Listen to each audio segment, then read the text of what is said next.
और सुमन तुम सोच क्या रही हो? जल्दी चलो, हमारे पास टाइम नहीं है। कम पास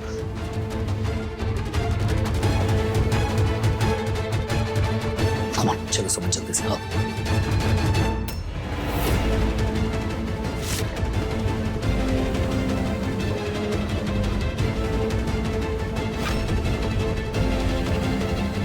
तुम यहां से नहीं जा सकते नंदन, और अगर तुम यहां से गए तो मैं खुद की जान ले लूंगा। बिग बी,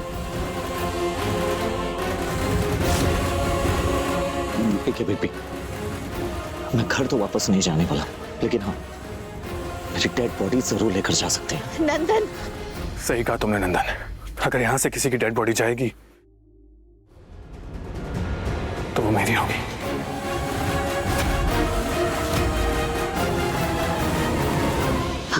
अंशुमन जी, अंशुमन जी, अंशुमन जी, क्या हुआ? अंशुमन जी, अंशुमन जी, आपको कुछ नहीं होगा। कुछ नहीं होगा। नंदन मेरे भाई, वो कहते हैं कि मरने वाले की आखिरी इच्छा को पूरा करती। नहीं अंशुमन जी, मैंने मां से प्रॉमिस किया था कि मैं तुम दोनों को घर लेकर आऊंगा। तुझसे प्रॉमिस किया था कि 24 घंटे में मैं सब ठीक कर दूंगा। जितना प्रॉमिस पूरा करना है यार, उससे पहले मैं मरना नहीं चाहता। नहीं, कुछ नहीं होगा दीदी, आपको कुछ नहीं होगा। अगर मुझे अपना प्रॉमिस पूरा करना है। नंदन, अंशुमन जी, अंशुमन जी, नंदन, नंदन, अंशुमन जी संभालिए खुद को। आपको अपना प्रॉमिस भी तो पूरा करना है ना, संभालिए अंशुमन जी, अंशुमन जी। सुमन ध्यान देना, बिग बी की आंखें बंद नहीं होनी चाहिए, उन्हें नींद नहीं आनी चाहिए, बस हम पहुंच रहे हैं थोड़ी देर में। अंशुमन जी आंखें खुद ही रखिए, आंखें बंद नहीं होनी चाहिए। नंदन जल्दी चलो, अंशुमन जी।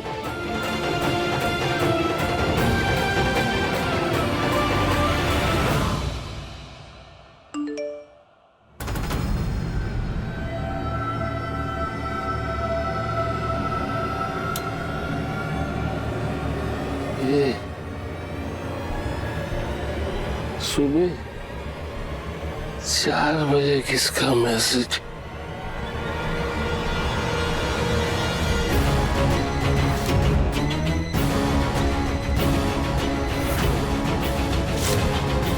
मिथिलेश!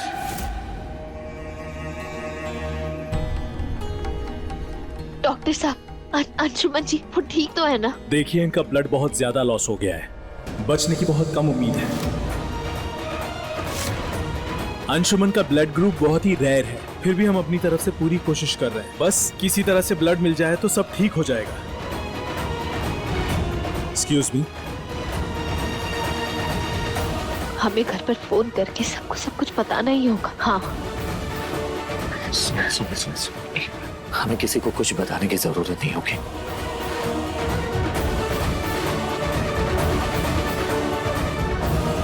मोबाइल स्विच ऑफ रहेगा तो ही बेहतर है।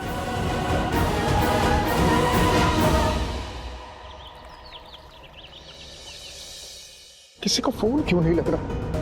बाबूजी, किसी का फोन नहीं लग रहा है, सारी कोशिशें कर ली।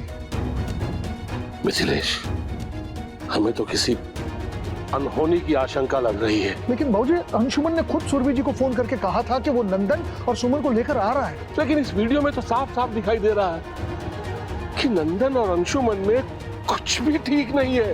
अरे कौन सा नक्षत्र पड़ गया है इस घर पर?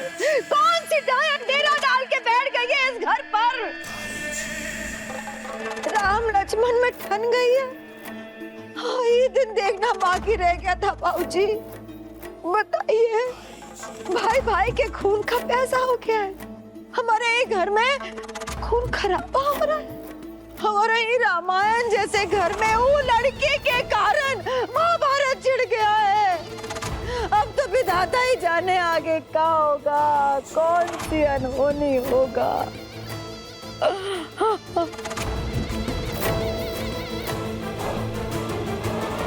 नंदन, हम सबका फोन बंद है और अंशुमन जी ने सुरभि माँ को कॉल करके बता दिया था कि वो हम दोनों को लेके घर आ रहे हैं। अगर हमारा फोन नहीं लगा ना तो सब परेशान हो जाएंगे। नंदन, ये सोचा तुमने? नहीं, कम से कम हमें घर वालों को ये फोन करके बताना ही होगा कि अंशुमन जी हॉस्पिटल में। नहीं सुमन, तुम अच्छी हो इसलिए ऐसा सोच रही हो। अगर हमने उन्हें खबर दे दी ना तो ये हॉस्पिटल नहीं लड़ाई का अखाड़ा बन जाएगा। हर एक बात को बड़ा बनाया जाएगा और मोहरा होगी तुम। उंगलियां सिर्फ और सिर्फ तुम पर उठेगी। तुम्हें कसूरवार साबित कर दिया जाएगा जबकि तुम बेकसूर हो। तुमने कुछ नहीं किया है और मैं ऐसा होने नहीं दूंगा। कि यू गॉट इट ना। भाभी इन सब बातों के लिए वक्त नहीं है। इस समय सिर्फ ये जानना जरूरी है कि बच्चे किस हालत में है। जिन बच्चों पर उस लड़की का काला परछाई पड़ गया हो ना देवर जी, उनका बस सही सलामत रहना ही काफी है। अरे वो लड़की इस घर के नाज का कारण बनती जा रही है और सबने आंखों में पट्टी बांध रखा है। माफ करना भाभी, लेकिन हर बात के लिए सुमन को दोष देना ठीक नहीं है। सही कह रहे हैं आप देवर जी। छुटकी बोलो ना, तुम्हारी बिटिया नंदिनी सुल्तानगंज से रात के अंधेरे में वो अपनी ननद को लेकर ही घर में आ गई और वो सुमन नंदन को लेके फुर्र हो गई। बोलो दोस्त किसका है? ऊपर से बढ़ के बउआ उन दोनों को लेने के लिए गए। छुटकी को सब पता था लेकिन बाकी किसी को कुछ नहीं पता था। सबको इन सब से अलग थलग रखा गया था। बोलिए दोस्त किसका है? किसका? और भाऊजी आपको ऐसा नहीं लग रहा कि एक ही छत के नीचे दो अलग अलग परिवार रह रहे हैं? और वो सब किस वजह से? ये छुटकी की पसंद की वजह से, उस लड़की की पसंद की वजह से। तू किसका छुटकी?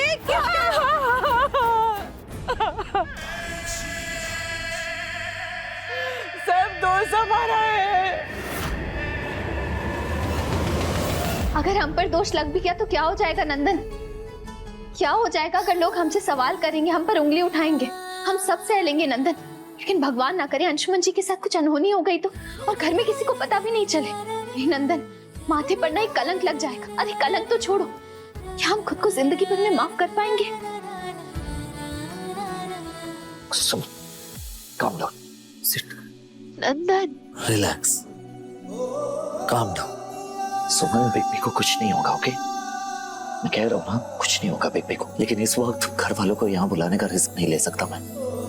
वो यहाँ आएंगे और जैसे कोर्ट मार्शल शुरू हो जाएगा तुम्हारा, और ये मैं बिल्कुल बर्दाश्त नहीं कर पाऊंगा। इस समय बस मैं ये इंतजार कर रहा हूँ कि कब डॉक्टर बाहर आए और वो ये कहे कि बेबी ठीक है। उसके बाद मुझे कुछ नहीं सोता। हम दोनों यहाँ से चले जाएंगे कहीं तो।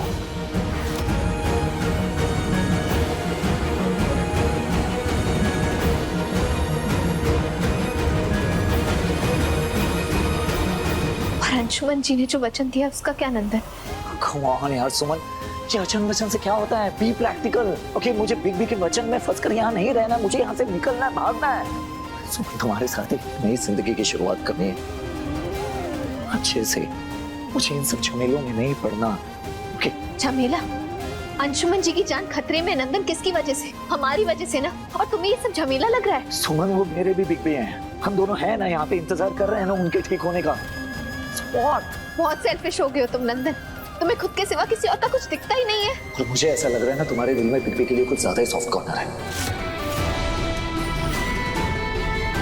सॉफ्ट कॉर्नर नहीं है, रिस्पेक्ट है, आदर है, इज्जत। और पता है क्यों है ये सब? क्योंकि अंशुमन जी खुद के बारे में नहीं सोचते, वो पूरे परिवार के बारे में सोचते, हमारे बारे में सोचते, तुम्हारे बारे में सोचते, सुरभि माँ के बारे में सोचते।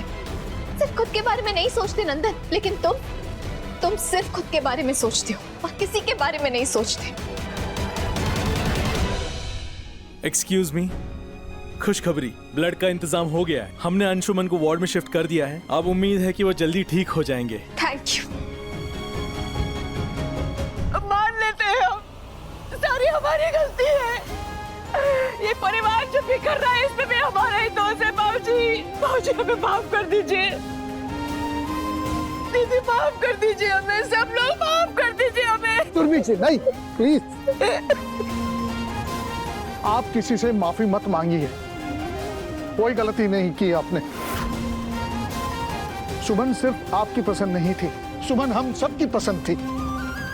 हम सभी लोग ये चाहते थे कि सुमन इस घर में बहू बनकर आए, लेकिन विधाता की मर्जी के खिलाफ भला कौन जा सकता है? और अब तो वही होगा जो विधाता को मंजूर है।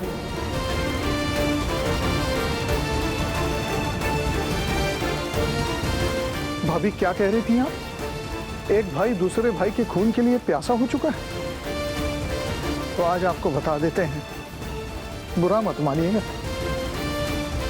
ये हमारा खून है और हमारा खून इतना बदरंग नहीं हो सकता और ना ही हमारी परवरिश इतनी कमजोर कि एक भाई दूसरे भाई के खून के लिए प्यासा हो जाए। हम ऐसा होने नहीं देंगे। सुन जी, आपको क्या हो गया? एक छोटी सी आंधी की आई, आपका विश्वास डगमगा गया। सुरभि जी, आपके विश्वास को आप डगमगाने मत दीजिए, क्योंकि आपका विश्वास मेरी ताकत है, इस परिवार की हिम्मत है आपका विश्वास, उसे डगमगाने मत दीजिए। माफी का आसरा है कान्हा जी।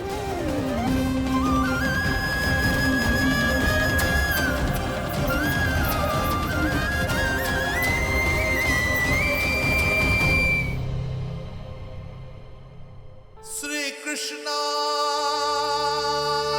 गोविंद हरे मुरारी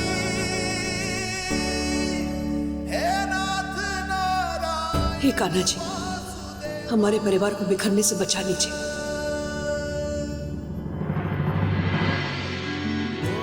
कैसे कुछ हो जाता मुझे, तुम सबसे प्रॉमिस जो किया था,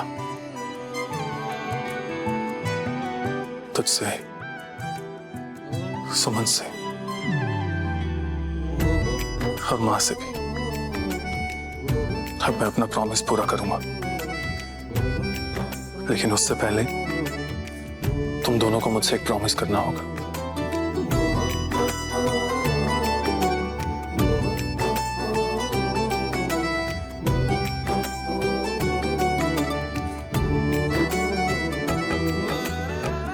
करोगे ना?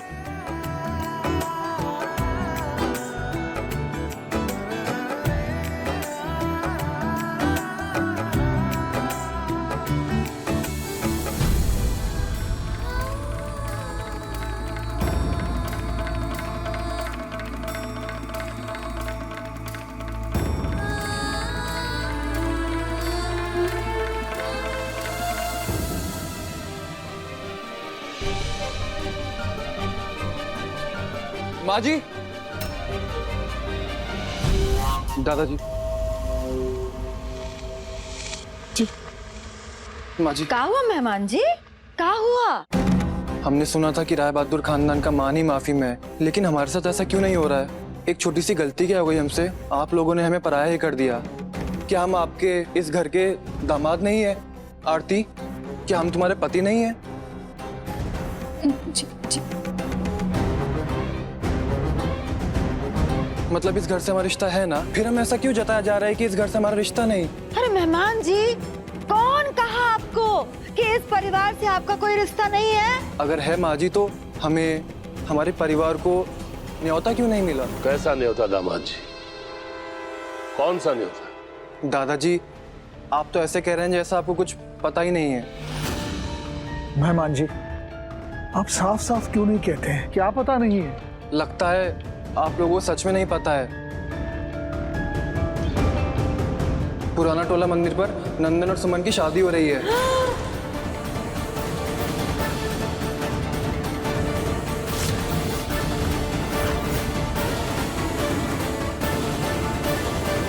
अंशुमन भैया भी वही है, वही वो शादी करवा रहे हैं।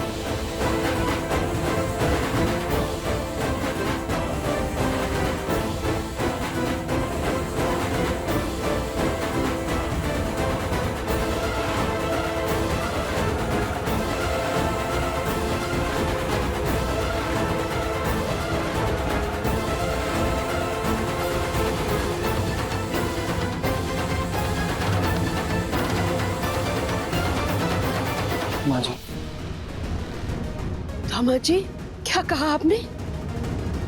अंशुमन नंदन और सुमन की शादी करवा रहा है? धमाजी आप जानते नहीं हैं, हमारे बेटे अंशुमन ने हमसे वादा किया है कि वो 24 घंटे में सब कुछ ठीक कर देगा और वो उन दोनों को वापस ले आएगा। और आप कह रहे हैं कि वो सुमन और नंदन की शादी करवा रहा है। ऐसे झूठ मत बोलिए। और अगर ये मजाक है धमाजी, बहुत ही बेहुदा मजाक है ये।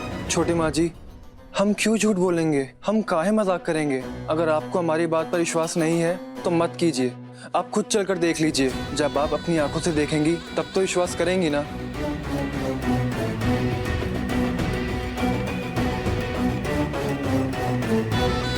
लेकिन जो भी करना है जल्दी करना होगा। अगर देरी हुई तो वो लोग शादी कर लेंगे और फिर आपने अंशुमन भैया के लिए जो भी सपने देखे हैं वो सब टूट जाएंगे।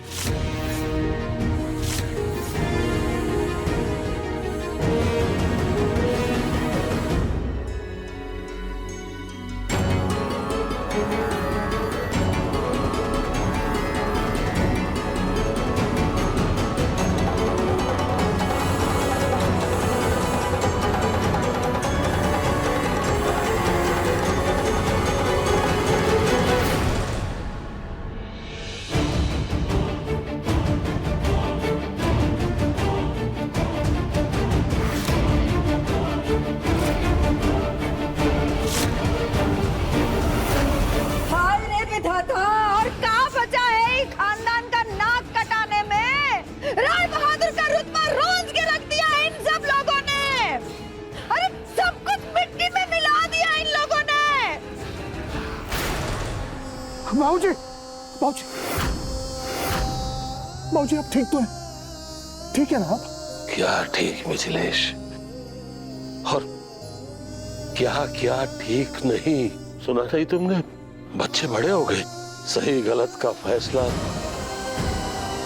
खुद लेने लग गए हैं।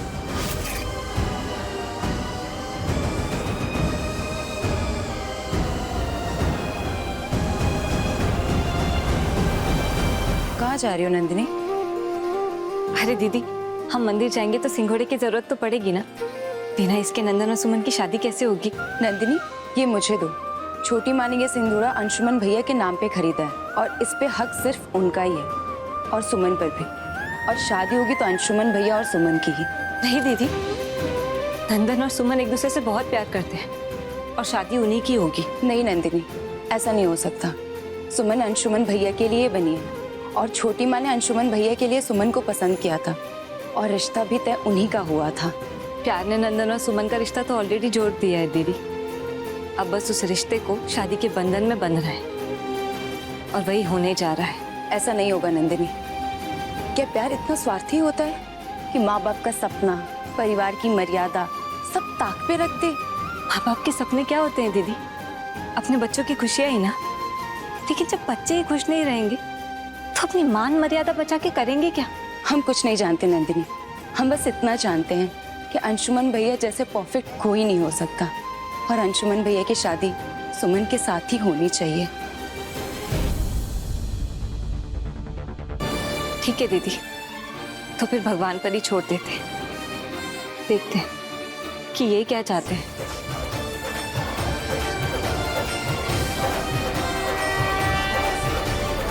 राय बहादुर खानदान की मान, मर्यादा, प्रतिष्ठा, किसी बात का कोई ख्याल नहीं। क्या ठीक? बाबूजी आप ऐसा क्यों कह रहे हैं? सब ठीक होगा, सब ठीक होगा बाबूजी। बाबूजी ये शादी किससे होगी, कब होगी, कैसे होगी, ये सारी बातें आप ही को तय करनी है। हम ले आएंगे बाबूजी उन्हें, हम ले आएंगे, सब ठीक होगा। अरे तो किस बात का इंतजार कर रहे हैं हम? चलिए, इस शादी को कैसे भी रुकवाना पड़ेगा, नहीं तो जो मान मर्यादा ये घर के अंदर बिखरा पड़ा है ना, कल ना सारे समाज के सामने उसकी धज्जियां उड़ जाएंगी। अरे चलिए, चलिए बाबूजी चलते हैं, चलिए। नहीं मिथिलेश, अब वहां जाकर और अपमान सहने की ताकत नहीं है हमें। तुम लोग मिलकर जो भी फैसला लोगे हमें मंजूर होगा, लेकिन एक बात का ख्याल रखना मिथिलेश, ये जो राय बहादुर खानदान की मान, मर्यादा, प्रतिष्ठा, ये आज से नहीं है। कोई भी फैसला लेने से पहले इसकी लाज जरूर रखना। जी जरूर बाबूजी।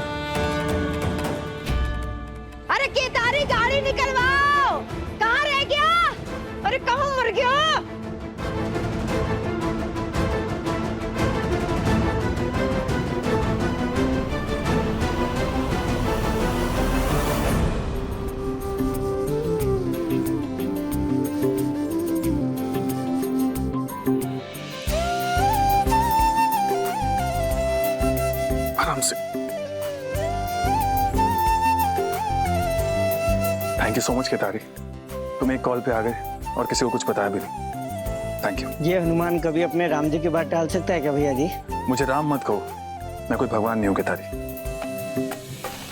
जिसका भगवान जैसा बड़ा भाई हो उसे भागने की क्या जरूरत है नंदन?